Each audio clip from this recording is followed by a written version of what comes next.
Krishna.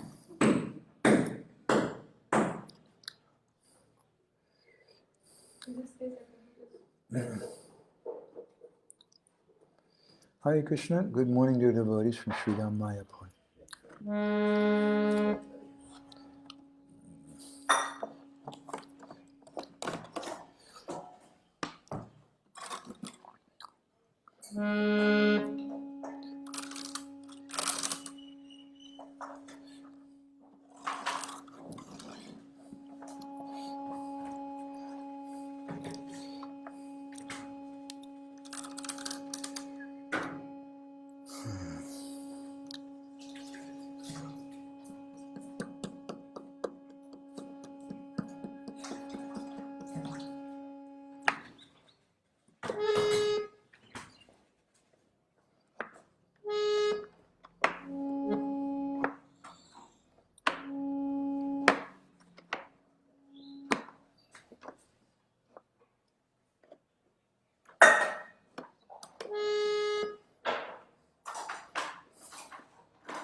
Guru Nitaigo Jaya Radha Madhava Jaya Kunja Jaya Radha Madhava Jaya Kunja Jaya Gopi Janna Vallabha Jaya Girivaradhari Jaya Girivaradhari Jaya Janna Vallabha Jaya Girivaradhari Jaya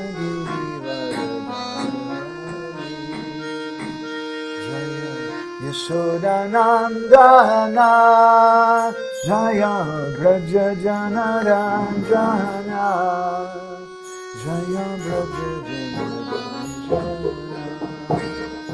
Jaya Yashodanandana Jaya Braja Janaranjana Jaya Braja Jamuna Chari Jaya Kunja Jaya Jamuna Chari Jaya Kunja Jaya Jamuna Chari Jaya Kunja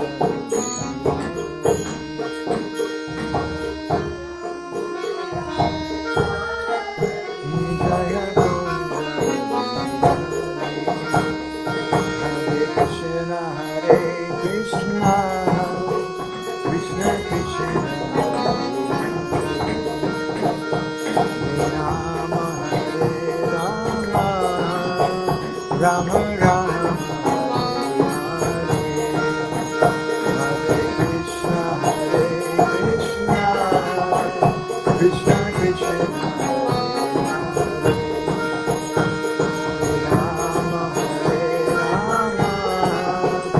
Rama Rama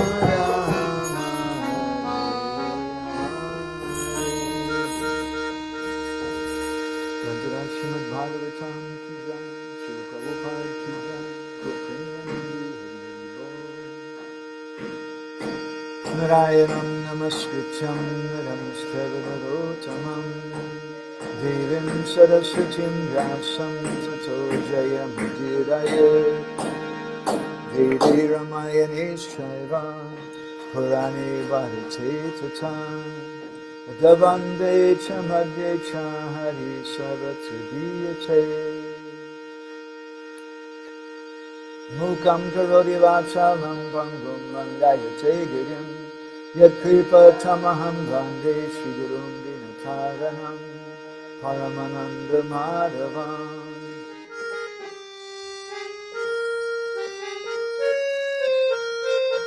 Paramananda He Madhava Padunda Luchi Makaranda Se Makaranda Panakori Anande Bolo Hari Hari Harinka Name Vanda Vela Hari Kori Chakajola Se Chakajolanka Paraye Manamo Rahu Nirantare Manamo Nirantare Rahu Ha Krishna Boli Jiva Jao Ha Krishna Boli Jao Jiva Mote Dada Rada Dava Mote Dada Rada Dava Mote Dada Rada Dava.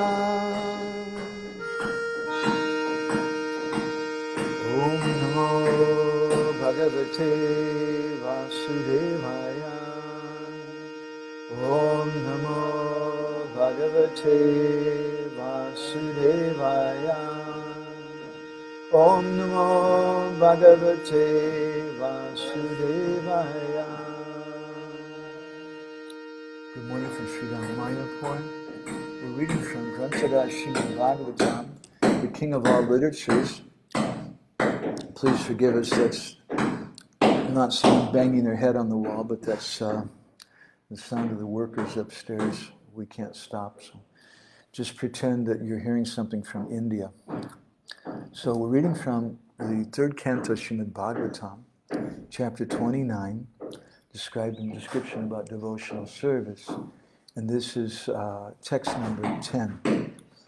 Karma nirharam udishya parasmin vatad arpanam yajed yasavyam itiva pritak bhava sasatvika.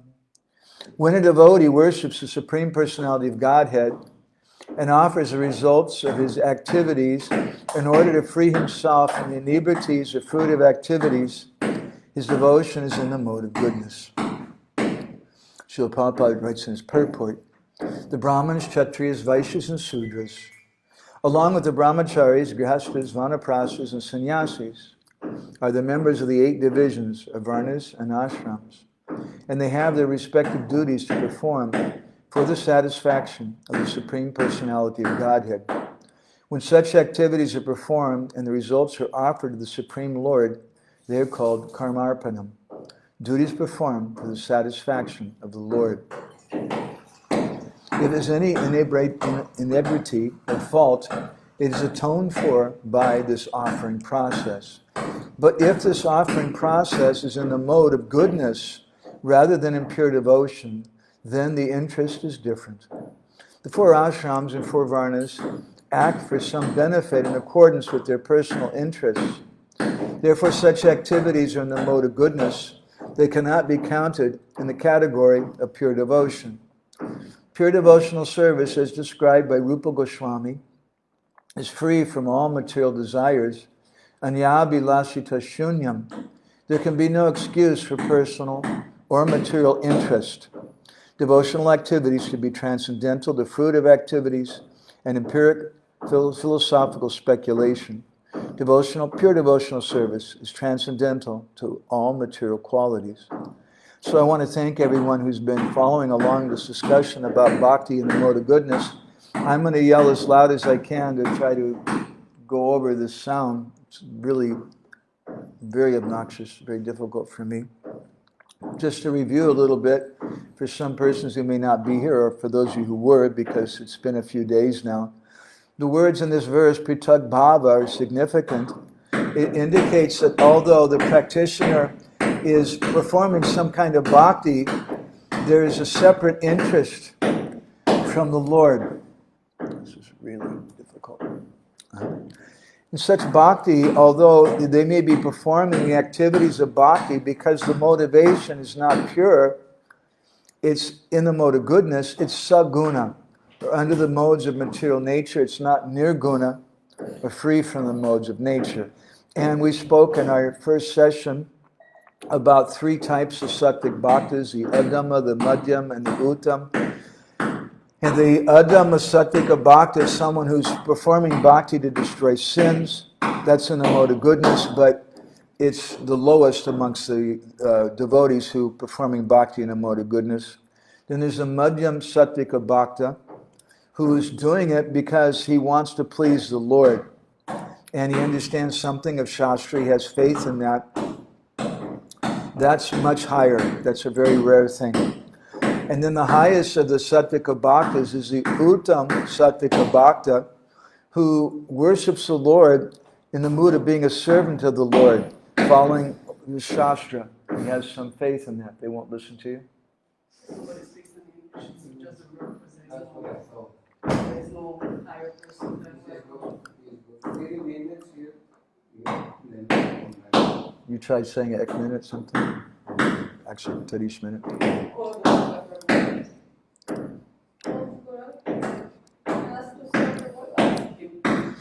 So, in his commentary on this verse, Vishwanath Chakravarti Thakur explains that the nature of a sattvika bhakta is that he is confusing his duties in Varnashram Dharma with his activities of bhakti.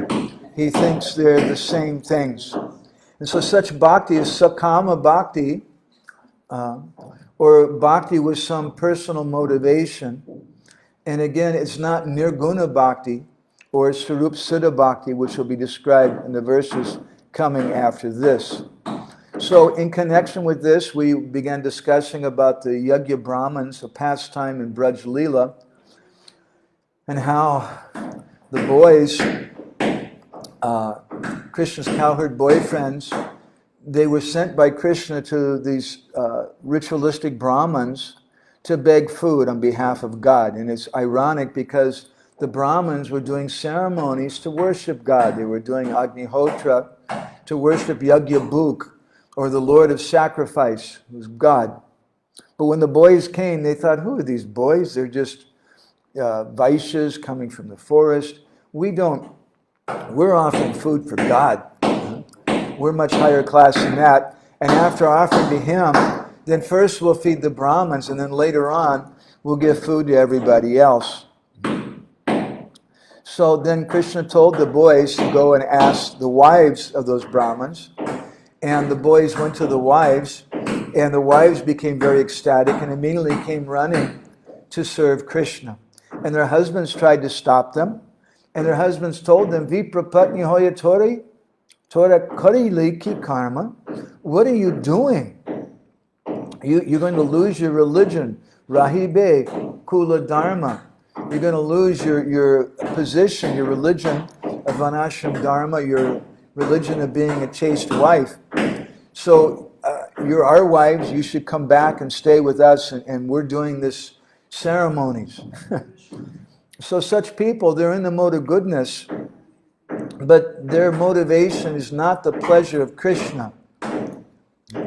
And we spoke a little bit about a controversial verse, which is from the Padma Purana, where Krishna says, Manimitam kritam papam api dharmaya kopate mamanadriti dharmopi papam shyanmat prabhavata. That if someone does some sin for me, it's considered pious.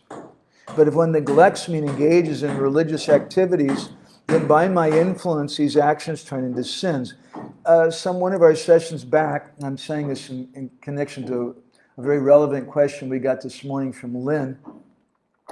She asked me a very relevant question. How do we understand that someone isn't telling a lie, a sinful activity? Aren't they going to get a karmic reaction for that? So yes, telling a lie is a sinful activity. Telling a lie... Okay. We have word they're going to stop pretty soon. Otherwise, I feel like they're pounding on my head. Telling a lie will get a terrible reaction for that.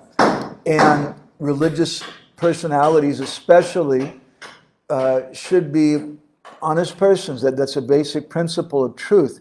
At the same time, if someone has more attachment to being honest than they are to devotion, that's also a fault. It's said that Yudhishthira Maharaj was told by Krishna that he should make an announcement that Ashvatthama was dead. Ashvatthama was the son of Dronacharya. This was during the war, the Battle of Kurukshetra. And Krishna told him, you say this because if you tell this lie, then Dronacharya will lose his inspiration to fight. And otherwise, without him losing his inspiration to fight, he's fighting against us, we'll be defeated by him. And so it's said that Yudhishthira Maharaj, he hesitated. And although Yudhishthira Maharaj never told a lie, he's a very, very honest person, because he hesitated to do this lie for the pleasure of Krishna, he had to see hell. He didn't go to hell, but he had to go and see it. Some people say that he had to go to hell because he told the lie. But those persons are persons who are waving the flag of Dharma, who are attached to mundane religiosity. They're not understanding that the essence of all religiosity is to please Krishna. Another example is there we told, I don't know, a month or so ago in one of our sessions, and I don't remember the names. Kritika maybe was the name of the rishi. There was one rishi, just told in Mahabharata, who was very proud that he would never tell a lie. And because of this good quality of not lying, because lying is such a terrible thing, it said that Bhumi Devi, she can tolerate all types of sinful activities, but the one thing that the earth can't tolerate is someone who tells lies. A liar is a very, very terrible thing. But at the same time, it's not an absolute principle. It's a principle of mundane religion. It's a principle in the mode of goodness. And devotees should observe that. It's important. If we don't do that, if we think, oh, because I'm a devotee, I can lie, then likely we'll fall down from whatever position we may have. So in this story in the Mahabharata, there was this rishi who was staying in the forest. And one day there were some gundas, some thieves, who had attacked some wealthy person. And that wealthy person was running from the thieves, trying to get away from them. And so finally he arrived in the ashram of that rishi, and he asked him, where can I hide? These thieves are chasing me. And the rishi told him, you can hide there in the bushes. And so he hid. And then when the thieves came, they asked the rishi, did you see this person? And the rishi was very proud. I always tell the truth. I'm not going to tell a lie. He's there in the bushes. And so it said because of that, he had to go to hell. So being honest is not an absolute principle, but pleasing the personality of Godhead is an absolute principle. And these Yajna Brahmins, although they're in the mode of goodness, they put those principles of the mode of goodness before the principle of pleasing Krishna. Now again, this is something which is very subtle, and this is something which cannot be imitated. It would be a very, very dangerous thing to imitate. Bhaktivinoda Thakur, when he speaks about the Yajna Brahmins, he says that they have several faults, one of which is that they follow the process of fruitive activities, and they prefer these scriptural injunctions, but they neglect Krishna. They carry out all the rules and regulations, but they're averse to Krishna. And he describes them in his Chaitanya Sikshamrita. I feel so much better than that banging in my head now. He says, Yagika Vipra Vanashrama Abhimana Janita. That the nature of these Brahmins, and this is one of the, again, this is one of the Naimitic Leelas or occasional pastimes in Braj, which Bhaktivinoda Thakur says are historical, are literal, but they're also representative of different obstacles that the practitioner of bhakti will have to overcome on his journey to his home of Vrindavan. So this is the particular obstacle of Vanashram Abhimana Janita, or having this consciousness, this abhiman, that I'm a great performer of anashram dharma. Krishna prati odasinya, but they're indifferent to Krishna, odasinya. Karma jadata, they're performing their karma, but jadata. Jadata means dull matter, it means someone who's stupid, someone who's unconscious. They're doing their activity in an unconscious kind of way. And Bhaktivinoda, to review some things we said, describes the wives of the Brahmins as persons who are under the control of persons who have undeveloped faith. So these ladies, they came to Krishna, and we spoke something about their first vision of Krishna and how Krishna smiled and offered to help them carry their heavy pots. And he said, "What can I do for you? Why have you come?" And then Krishna told them, you should follow Dharma. He spoke religious principles, good religious principles. You can't just go in the forest without your husband coming to some other man. This is not good. You should return. And he spoke the same thing that he spoke to the gopis. When the gopis came to Krishna at Vamsivat, and Krishna was playing on his flute. Actually, the verse is the same verse. I think one or two words differently, but it's exactly the same Sanskrit shloka given. What Krishna told the gopis and what Krishna told the Yajna Patnis, or the wives of the Vedic Brahmins. He told both of them, this is not proper Vedic culture, you should go home. So the gopis, they didn't go home. But the Yajna Patnis, they went home. Or it seems that they went home. They actually quarreled with Krishna, just as the gopis did also. They said, don't be cruel. And then they told Krishna, our families won't take us back because they're very strict about all these rules and regulations. And Krishna told them, don't worry, I'll make some arrangement by which they'll accept you. And very soon you'll achieve me. And we finished off in our last session with text 33 of this chapter, the 10th canto, where Krishna told the Yajna Patnis that it's not just by being in my physical proximity that you develop love for me, but Shravanam, Darshanam, Dhyana, it's by hearing, meditating on me, my form, and speaking my glories that love develops, not by physical proximity. It's a very nice verse. It's a very nice principle. But we spoke about how it's important also to have physical proximity. If we don't have physical proximity with someone, it's very difficult for love to develop. If you're just reading about someone, if I'm on the internet and I see all the good qualities in an article about my dear God brother Sachitananda Prabhu, and I read about him, that's nice, but there's no interaction. There's no exchanges of love. There's no gift giving. There's no deep exchange of the heart. And so just reading a book, there's something lacking there. There has to be some exchange for love to develop. So those ladies, they went back home. And we'll speak something in this session, I hope today we can finish, from the Brahma Vaivarta Purana that actually says they went back, but they didn't go back. Now, what does that mean? So again, when the ladies went back to their husbands, and their husbands realized, what are we doing? We're supposed to be worshiping God. And our wives, they're more intelligent than we are. And they spoke a wonderful verse. Dig jammanastridadyattad, dig bratam, dig bahugyatam, dig kulam, dig kriya daksham vimukha hetaroksaje. It's like yesterday we were speaking with Anapani about how every word in a language has some utility at some time. Even bad words also, they have some utility. The Brijbasis sometimes use bad words. Although bad words, foul language, is also described in Shastra as something which is degrading to the consciousness. But there's some usage. So here in this verse from the Bhagavatam, there's a bad word used. Dick means to hell with. So we're using a bad word. Dick means... This is text number 40 of this chapter.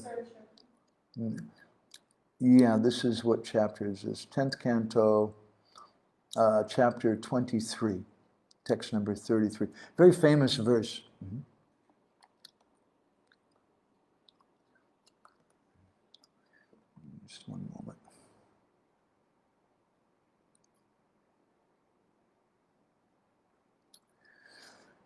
So the Brahmins, they're using this word dik. Dik means to hell with. And they say that to hell with everything. Those Vedic Brahmins, because even you may be a Vedic Brahmin and you're attached to the mode of goodness and you never say any bad words, but when you realize he really blew it, then they start speaking in a bad way. Dik Janma, the hell with our birth. Dik Nastrivid, the hell with our threefold birth, from our birth from our parents, birth at the time of Brahminical initiation, at the time of beginning the Yajna. To hell with that. Dik Bratam, to hell with all of our vows. Prabhupada translates it in one place. To hell with our vow of celibacy. To hell with our extensive learning. To hell with our aristocratic background. To hell with our exercise and rituals, expertise in the rituals of sacrifice. To hell with it all. All these things are condemned because we were inimical to Krishna. But Vishwanath Chakravarti Thakur comments in this verse, he says the Brahmins, although they were feeling this deeply in their heart, there's something they couldn't figure out. How did our wives become more advanced than us? How was it they were able to go to Krishna and we weren't? They never got initiated. They never lived in the ashram as brahmacharis under the guidance of Guru. They never took initiation. They never studied Shastra. They're just women. How is it that they became more advanced than ourselves? So our acharyas have described that although those ladies were simple persons and they didn't have big initiation and big education and study living as a brahmachari like their husbands, they were more qualified by their devotion. How did that devotion come about? Because they were serving their husbands. That alone wasn't the cause. But in their service to their husbands, they were collecting flowers. They were cooking for the yajna and things. And to do that, they had to acquire flowers and fruits and different things. And there were some aboriginal ladies that they were buying things. And those ladies were coming from Vrindavan. And when they would sell them flowers, they would tell, have you heard today about the latest thing that the son of Maharaj Nanda did? And they would start speaking Krishna Katha to them.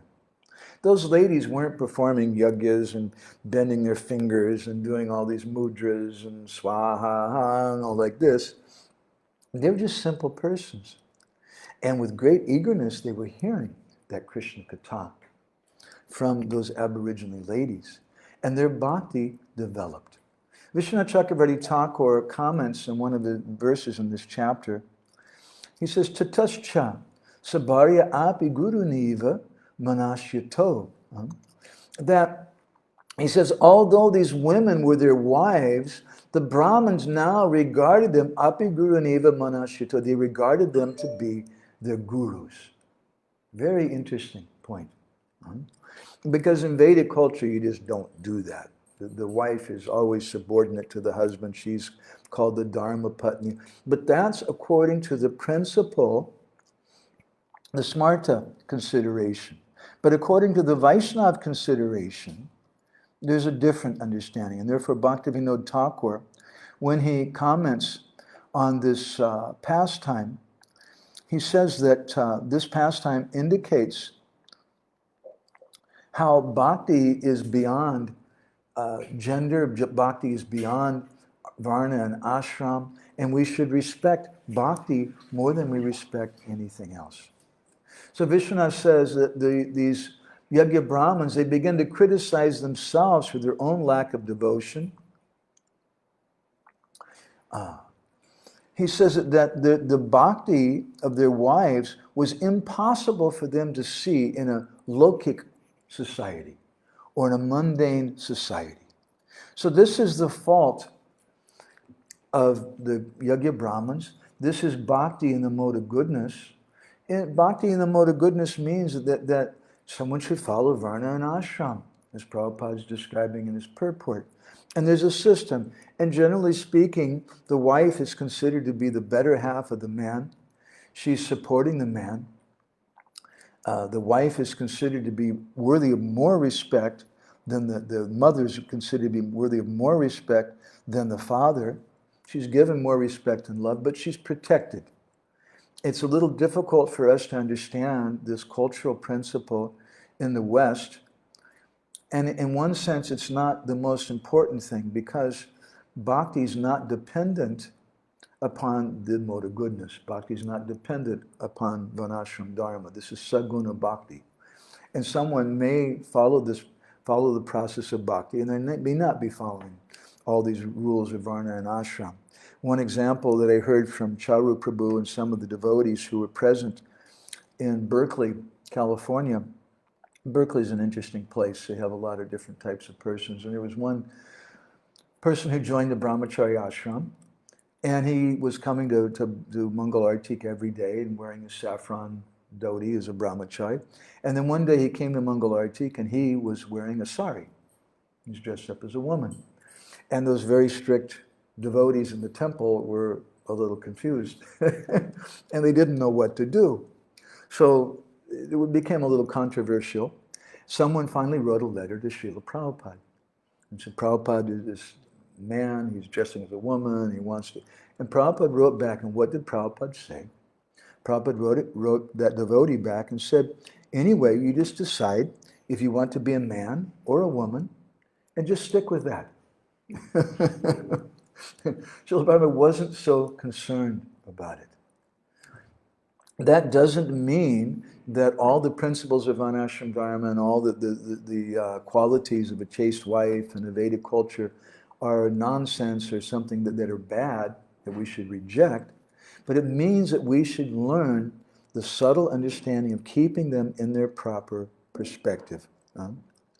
Vishnu Chakravarti Thakur goes on in his purport, he said that the Brahmins were saying it's not fitting for a woman to love anyone other than her husband.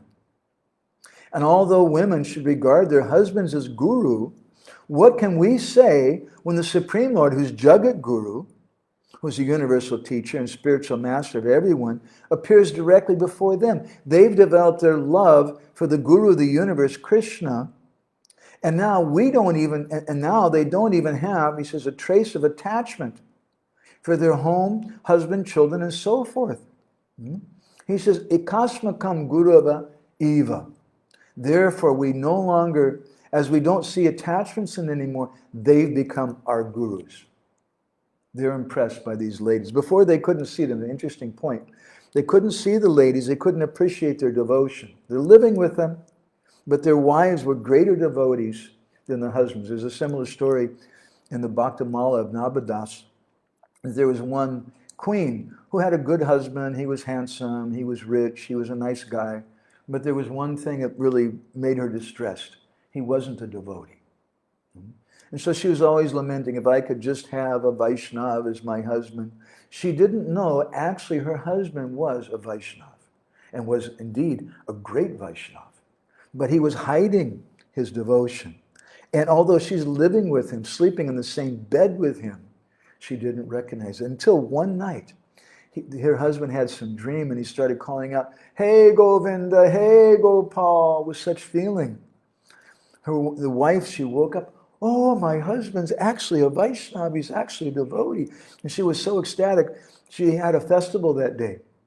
And there was a big feast and everything. And her husband came and said, "What's going on? What's the occasion?" And she said, "This is because my husband's a Vaishnava." And when he heard that, he became so distressed. It's a difficult story to understand also. He became so distressed, he left his body. He thought, what is this now? I'm cheaply showing off my devotion. I should hide it. That doesn't mean that we should try to imitate that, or we should necessarily hide our devotion. We should hide our devotion. But our activities of bhakti, those are something, gopayad gurumatmana. We should hide our guru. Not that we deny our guru, but we hide the feelings that we have for him. We should hide the feelings in our heart. So it's an interesting point that these Vedic Brahmins, although they're very learned and very qualified and in the mode of goodness, they couldn't see that their wives were great devotees. They weren't able to do that until they gave up everything and went to Krishna. And that's the symptom of someone also who's in the modes of nature, maybe in the mode of goodness. They can't always appreciate a devotee, but when they see the devotee is renounced, he's given up everything. Oh, that's good. Now I understand. This is what Vishnu is saying here in his purport. And when they saw that they don't have any attachment, and they're exhibiting that, now we know they're pure devotees. But even Pundrik Vijayanidhi is described in the Chaitanya Bhagavat that one day Mukunda went to his friend Gadadhar Pandit and said, "Hey Gadadhar, would you like to meet a great devotee?" And Gadadhar said, "Well, yeah, I would love that." And so he took him to meet Pundrik Vijayanidhi. Now Gadadhar Pandit was a lifelong brahmachari, a very strict person. And he went to see Pundrik Vijayanidhi, who was living in like a palace, and was chewing pan and spitting it in a golden pot, and had all kinds of opulence and comfort. And Gadadhar Pandit was thinking, this is a devotee, this is a Vaishnava. And then Mukunda, understanding that he couldn't recognize him, he began to sing some verse from the third canto of the Bhagavatam, beginning with the words Aho Bhakti Yam, which is speaking about how Krishna is so kind that even though Putana came, this witch, to kill Krishna, Krishna accepted a good quality that she's trying to offer something to him. And he gave her the position of a datri, or nurse. And when he sang that verse, then Pundrik Vijayanidhi suddenly became mad. And he started rolling on the ground and tearing at his clothes and crying in ecstasy of love of God. And when Gadadhar saw that, then he gave respect to him.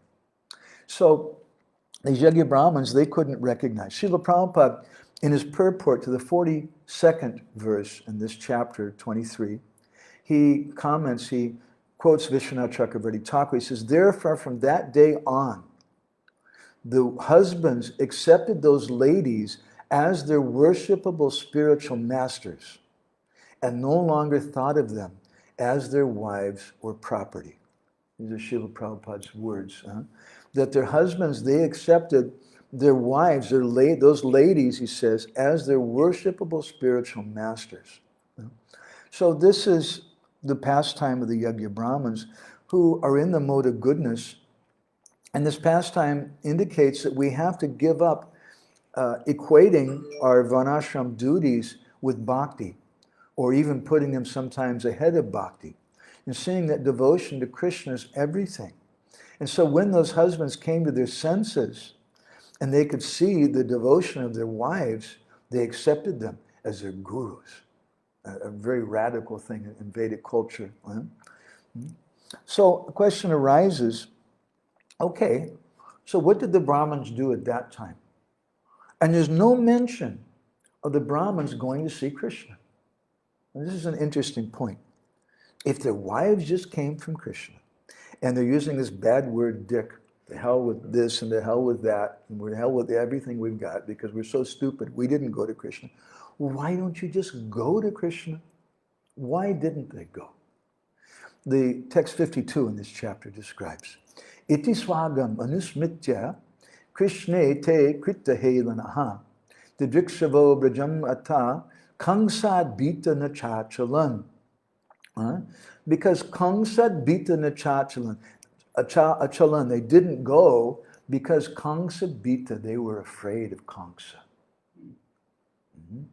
Interesting point, because Kamsa, according to Bhaktivinoda Thakur, represents the head of mundane religion. And Kamsa also is, as the king, he maintains the Brahmins. So those Brahmins are thinking, if we go to see Krishna, Kamsa is going to be really angry with us, and then he's not going to give us any money or anything, and what are we going to do? Still some attachment is there. And because of that, to help purify them and give some mercy to them, Krishna later, when he enacted the pastime of Govardhan Dharana Leela in connection with that. And therefore, when Nanda Maharaj decided to do the Indra Yajna, the village they went to and the Brahmins they used, it was their village and those Brahmins. Because Krishna, Sridhar Swami Bhavarta Deepika's commentary says Krishna wanted to give them some mercy. So who were those Brahmins? And who were those wives? And that they were the ones who performed the Anakut ceremony? Yes, they're the ones who were performing the Indra Yajna. Now the Anakut ceremony, Krishna was having them, it's not mentioned, that's an interesting point. But what are the Brahmins? Those are the Brahmins, they were already doing the ceremony for Indra. And Krishna told Nanda Maharaj, you take all the paraphernalia from the Indra Yajna, which I guess would mean the Brahmins also, and now let's offer it to Krishna. No? So those Brahmins' wives, when they were told by Krishna to go back to their husbands, they kind of looked down on the ground and they were kind of scratching the ground with their big toe and moving around in an agitated way. And finally they said, look, we don't want any benediction from you. All that we want is to serve you. Please give us devotion to you. We just want to always gaze on your face. That's a symptom of their devotion. Please be merciful to us. And they told Krishna, Yashamo Griham Puna. This is from Brahmavaivarta Purana, 4th canto, chapter 18. They said, please don't make us return to our homes. So then Krishna accepted their offerings of food, which is said to be like sweet nectar. And he had the boys also eat. And then the Brahmavaivarta Purana, 4th canto, chapter 18, describes it. When Krishna and the boys finished eating, suddenly there was a disturbance. It was kind of like an airport, and there was a Vaikuntha airplane, a transcendental airplane from the spiritual sky that came down, and the Brahmins' wives are sitting watching this. And it said there that beautiful golden chariot had so many residents of the spiritual world on it, but they weren't Vishnu Dutas. Who were they? The Brahmavaivarta Purana says they were cowherd boys, because the cowherd boys were the gurus, right? And the ladies, we spoke about that earlier. It was all cowherd boys on that chariot. And the ladies, it said, they all left their bodies and they became liberated gopis. They bowed down to Krishna and they went to Goloka Vrindavan. Okay, but how is it said in the Bhagavatam that the ladies went back? So in text 63 of this chapter from the Brahmavaivarta Purana, it said, Harischayam vinirmaya tasam cha vishnumayaya prastapayam asagrihan brahmananam swayam vibhu. At that time, Krishna, he took his Vishnu Maya, his illusory potency, and Chayam Vinirmaya, he made shadow forms of the wives, and he sent those shadow forms back. Forms which looked exactly the same as the original forms. It said actually, Tasam tato dikam prema kridasu sarvakarmasu dakshinyam mayaya shakta brahmana na avitartikam. That when the ladies came back, their husbands, they're better than when they left. It's described that they were adikam, meaning more. Adikam prema, they were more affectionate to their husbands. Kridasu, in their pastimes with their husbands, their affectionate dealings. Sarvakarmasu, in all their activities. Dakshina, they were more expert. And the Brahmins, bewildered by Maya, they couldn't understand that actually these are not really our wives, but these are shadow forms. So this is spoken by Lord Narayan to Narad Muni.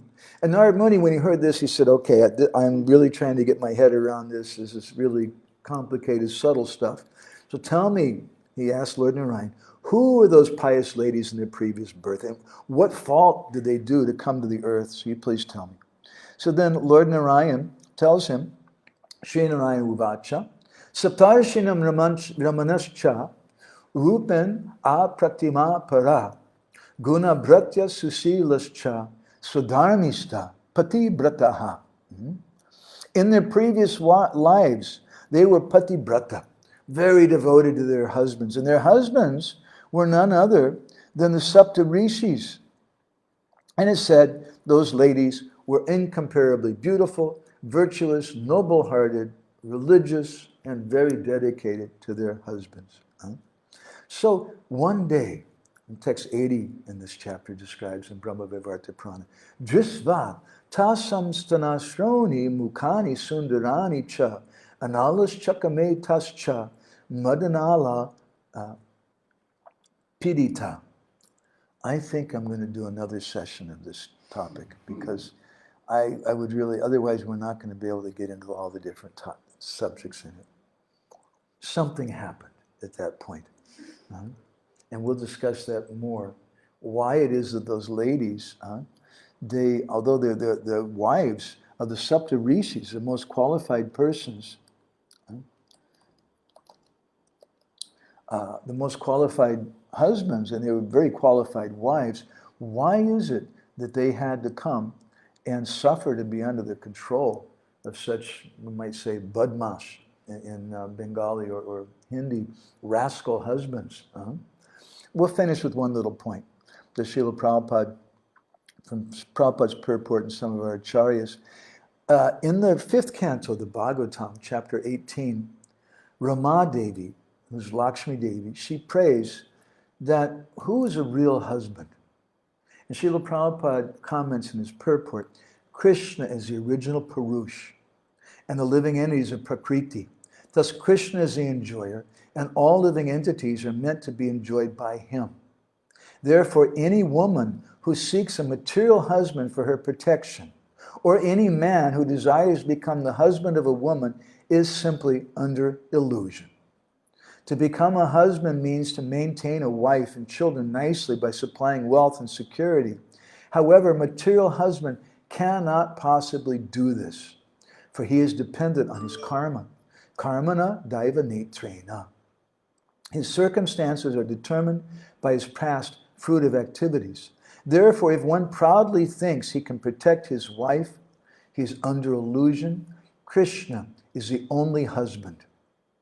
And therefore, the relationship between a husband and wife in this material world cannot be absolute.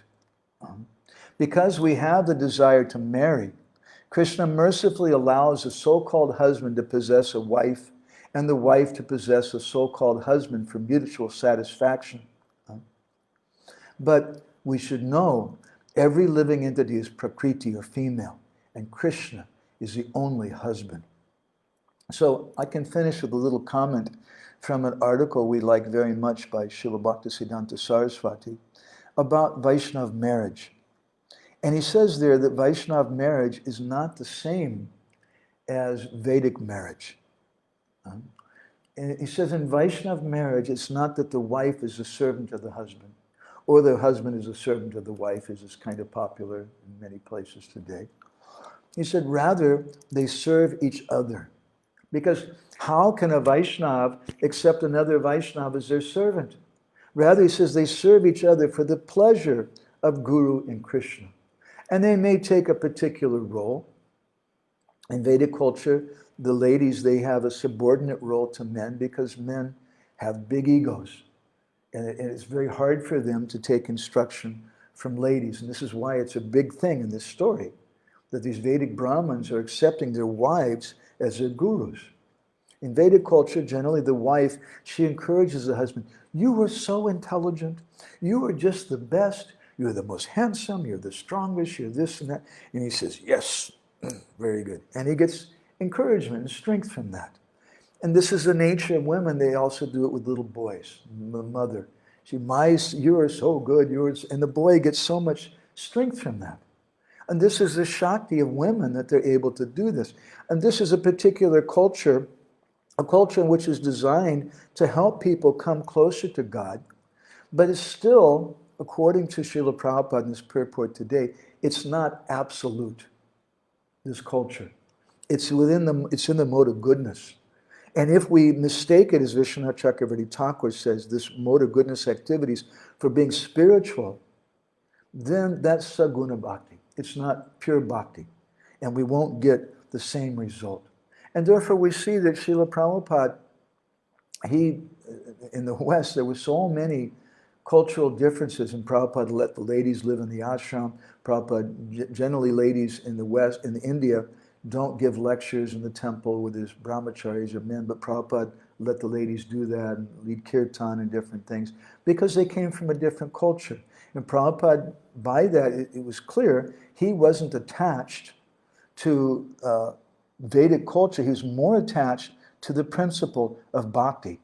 So we can see Srila Prabhupada wasn't a person practicing bhakti in the mode of goodness.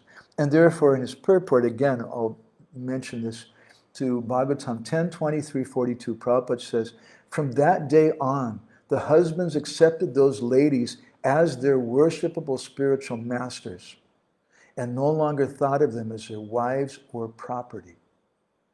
Because now finally those husbands have transcended the mode of goodness. And now they're seeing their wives are more advanced, and bhakti is the most important thing. So who cares what gender someone is? Who cares what nationality they are? Who cares what species they are? People have stupid discussions. Can women be guru? Can Americans be guru? What about, can monkeys be guru? What about Hanuman? What about Jatayu, who's a vulture and is a non-vegetarian? Can Jatayu be a guru? Jatayu had personal association with Lord Ramachandra. He had so much love. He gave up his life trying to save Sita. Of course he can be guru.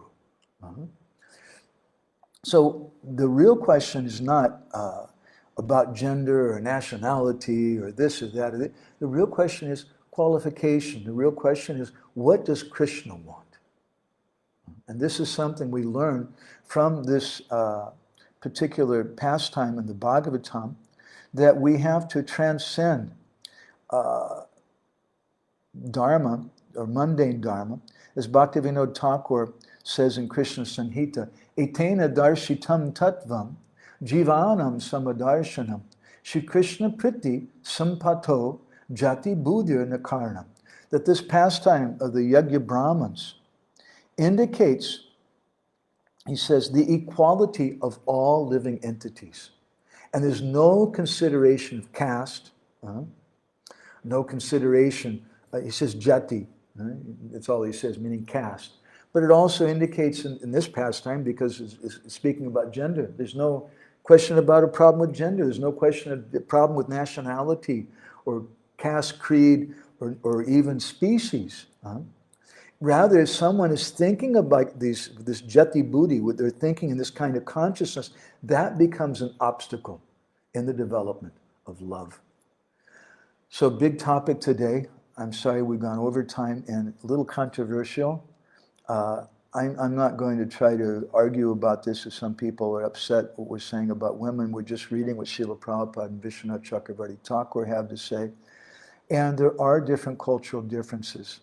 And in some places, in India today, women just don't do that kind of thing. But I found, living for over 25 years in Orissa, which is arguably the most conservative place in all of India, I've seen there that although women have a certain subordinate role in society, if they see that a woman is a very qualified person, then they have no hesitation giving her any kind of position. And one controversial example of that is one of the disciples of Srila Bhaktisiddhanta Saraswati, who was a mother of my good friend Damodar Prabhu. Damodar is an Ayurvedic doctor. His father was an Ayurvedic doctor, and for many generations in his family. And both his mother and father were disciples of Srila Bhaktisiddhanta. And his mother was very learned and a good speaker. And seeing that, her husband encouraged her, you should give class. Don't mind, you should give class. And then people started coming to her classes, and they wanted to take shelter of her. And he told her, give them initiation. And she did. And she was respected. She had about 300 men, disciples, in Orissa. Now, that doesn't mean people want to argue so much about things. I don't believe in Lady Diksha Gurus. What is Lady Diksha? I don't believe in American Diksha Gurus. I don't believe in Lady Diksha Gurus. I don't believe in Monkey Diksha Gurus. I believe in Guru. And Guru is not a gender. Guru is not a nationality. Guru is not a species. It's complete nonsense. And if we want to argue, Lady Diksha Guru, it has no meaning, because Guru is Guru. And when Krishna manifests as Guru, as in this pastime, everyone accepts that if they're a sincere person. So a little controversial. I hope I don't get in too much trouble with this today.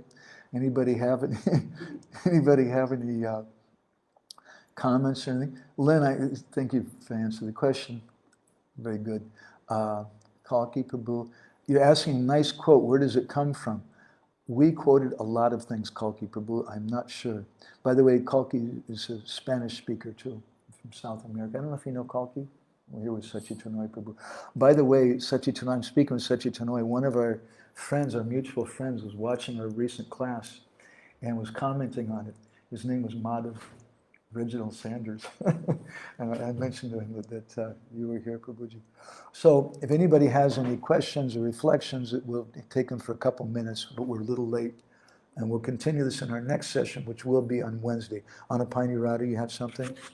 Okay, let me give you the mic. You said that Brahmanas, they didn't recognize and didn't appreciate the devotion of their wives until they saw their renunciation. This is an interesting point, and I didn't think about this.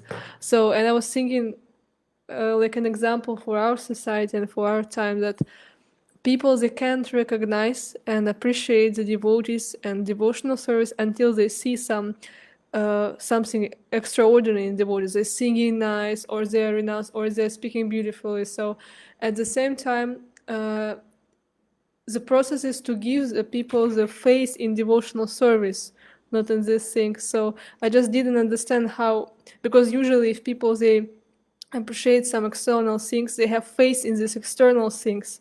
And how do they get this faith in devotional service and the path of devotional service?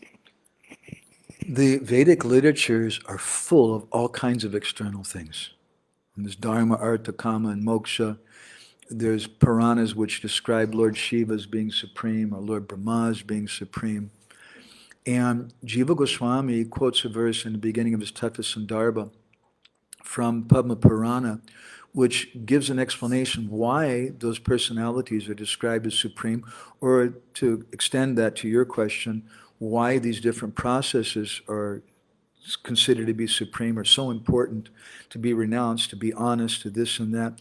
It's to give faith to people who have a lower quality of consciousness and to help raise them up. And little by little, they'll become more purified. Bhaktivinoda Thakur gives a long explanation of this in Chaitanya Sikshamrita. It's very interesting. Although we were just reading some of the things that he says about being externally attached to Vedic Dharma and rules and regulations, and how that can be an obstacle to devotion. At the same time, in the same book, Bhaktivinoda Thakur says we should give charity, we should feed the poor, we should feed the hungry, we should, people who are pious people, they should plant trees beside roads. They should dig, what do you call them, ghats for travelers to take bath. Now, what is the purpose of that? It's just a mundane thing. We want to do bhakti. What is this mode of goodness thing of planting trees? I like planting trees also, but what is the benefit going to be of that? And he gives a very interesting explanation. He says that when they plant those trees, just like there were trees from Bhubaneswar all the way to Puri on the other side of the road, which are over 500 years old. Some people say they were planted on the order of Maharaj Prataparudra. Huge trees which provided shade for all the pilgrims going to Puri. When they widened the road a few years ago, they cut all those trees down. Broke my heart. So by planting those trees, it's a mundane kind of piety. That's, you could say, bhakti in the mode of goodness. But there's something better than that also. Because when you plant those trees there and someone comes and they're a tired yatri and they sit under the shade of the tree, if they're a mundane person, you get some benefit. But if they're a Vaishnav, if they're a pure devotee, even if one pure devotee comes and sits under that tree and gets some shade because of what you did, then you're getting a devotional benefit for that, which is agyata sukriti. You're getting some bhakti unmukhi sukriti, some bhakti sukriti that you don't even know about. So these personalities, if we're acting in the mode of goodness, if we don't criticize other people, if we give respect to senior persons, that's just in the mode of goodness. That's not transcendental by itself. But if we give respect to all senior persons, and one of those persons happens to be a pure devotee, and we please that pure devotee, We get their ashirvad, their blessing. That's how bhakti begins. And so they come to a higher point. So we should never, never discourage these kind of activities. We should never discourage honesty. We should never tell people you can lie. That's complete nonsense. We should always encourage pious activities. They're very, very important. But we should understand the very subtle difference between those activities in the mode of goodness and the activities in bhakti. Mangala Chandrika, Hare Krishna, Mother Mangala Chandrika, my pranams. She's saying, could you please elaborate on why it's recommended to hide one's feelings for the guru? So this is a verse from the Sattva Tantra, which is quoted by Sanatana Goswami in his Hari Bhakti Vilas. He says that Gopa Yet Guru Matmana. If you want to know more about this, if you look up Krishna Katamrita Bindu, issue 16, there's about a 2-page article that I wrote called Hide Your Guru, where we elaborately discuss this. But to just give the skinny about it, the nature of love is it should be hidden. If we show off our love, then we lose that love. And Rupa Goswami explains this. He says, just like if you have a lamp inside of a closed room, it looks in a dark room, it looks very beautiful. But if you open the door and then the wind starts coming in and the lamp goes out. Similarly, we may put a pot of water on the stove in a small room, and you turn the flame up all the way and the pot starts boiling, and you come in the room and you see, wow, this is really something big because there's steam all over the room. But the same pot, if you put the lid on it, you don't see any steam and it doesn't look like a big deal. But the water, there's power, and eventually that it'll become so powerful the pot may explode. Or the lid may shoot up in the air from the pressure gotten from that boiling water. So in a similar way, we should hide our feelings. If we advertise them, then we may give them away. In the case of our relationship with Gurudev, it doesn't mean that we hide our Guru, as I mentioned. Rather, it means we hide our feelings for him. Because if we advertise, as I've seen sometimes devotees in Vyas Puja offerings, with some well-meaning sentiment, they say, Gurudev, I love you. But we're speaking to Gaudiya Vaishnavas. What kind of love do you have? Is it Sneha, Man, Pranaya, Rag, Anurag, Bhav, Ruda Mahabhav, Adi Ruda? What kind of love do you have? Is it Satvika Priti, just in the mode of goodness, or is it transcendental love? Or do you have anartas in your heart? What kind of love do you have? So if I, being a devotee who's Anartha Yukta Vasta, has anartas in my heart, if I start advertising some feelings I may have for Guru, it's not beneficial for me. Then some pride may come, and people may give me respect. Oh, he's such a great devotee. See, he has his picture of his Guru right behind him every time he gives class, and he's such a great disciple of Guru. If we advertise ourselves in that way, it may be detrimental to our bhakti. And so it's for this reason that Sanatana Goswami has given this recommendation. So I really want to stop there. Any final comments from anybody that's going to explode if they don't say something? Okay, so we'll be back on Wednesday and we'll try to finish this topic about the Yajna Brahmins and Bhakti and the mode of goodness. Grantaraj Srimad Bhagavatam ki jai, Srila Prabhupada ki jai, Samaveda Bhakta Binda ki jai, Vancha Kalpa